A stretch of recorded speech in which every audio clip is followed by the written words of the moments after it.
ყოფილი 25 სამხედრო ბატალიონის ტერიტორიაზე ჩასახლებულთა ნაწილს ელექტროენერგიის მიწოდება აღუდგება. ოპიზრების დასახლებაში მცხოვრებლების საკითხს კი სამინისტრო 3 დღეში განიხილავს. გადაწყვეტილება დღეს ფინანსთა და ეკონომიკის მინისტრმა თვითნებურად შესახლებულებთან შეხვედრის შემდეგ მიიღო. რაც შეეხება ყოფილი 25 ბატალიონის ნაწილსა და ქიქავას ქუჩაზე მდებარე შენობაში შესახლებულებს, დავით ბალაძის განმარტებით მათი დახმარება სამინისტროს კომპეტენციას სცდება, რადგან აღნიშნული ტერიტორიები ენერგოპრო ჯორჯიასა და საქართველოს რკინიგზის საკუთრებაა.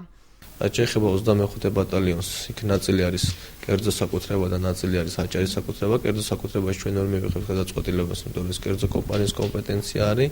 ასევე პრობლემური საკითხი იყო ერთ-ერთი შენობა, რომელიც რკინიგზის დეპარტამენტის საკუთრება არის და ვერც იქ ვერ ჩავერევით საკითხებში. შესაბამისად რჩება ერთ-ერთი ობიექტი, რომელიც არის ოპიზრების ქუჩა, რომელსაც გავივით იურიდულად, რამდენად გვექნება ამის საფუძველი, რომ მოვახდინოთ შუქის ჩართვა და შესაბამისად აღნიშნულთან დაკავშირებით ვაცნობთ გამცხადებას. ქიქავას ქუჩის 9 ნომერში თვითნებურად შესახლებულების წარმომადგენელი უფლებადამცველი თამაზ ბაკურიძე იყო. მინისტრი მათ დაპირდა, რომ საქართველოს რკინიგზასთან პირადად უშუამდგომლებს.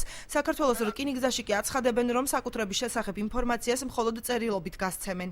ქიქავას ქუჩა რჩება პრობლემური, მაგრამ აღმოჩნდა, რომ ეს დასახლება ეკუთვნის, ეს ობიექტი ეკუთვნის შპს რკინიგზას და აქ უკვე აჭარის მთავრობა უძლურია პრობლემის მოგვარებისა, თუმცა მან აღვიქვა დახმარება, რომ პირადად გვიშუამდგომლებს რკინიგზის ხელმძღვანელობასთან, რათა მათ მიცენ თანხმობა იქ ელექტროენერგიის მიწოდებას. ანუ ამ შეხვედრით პრობლემა ამოწურულია. ყოფილი 25 ბატალიონის ტერიტორიაზე ჩასახლებულები აცხადებენ, რომ ენერგოპრო ჯორჯია მათ ატყუებს, თითქოს ტერიტორია სახელმწიფო საკუთრებაა და ამ მიზეზით ელექტროენერგიას არ აწვდის. თვითნებურად შესახლებულები დღეს კომპანიის წარმომადგენლებთან შეხვედრას შეეცადნენ, თუმცა პასუხისმგებელი პირები ადგილზე არ დახვდათ.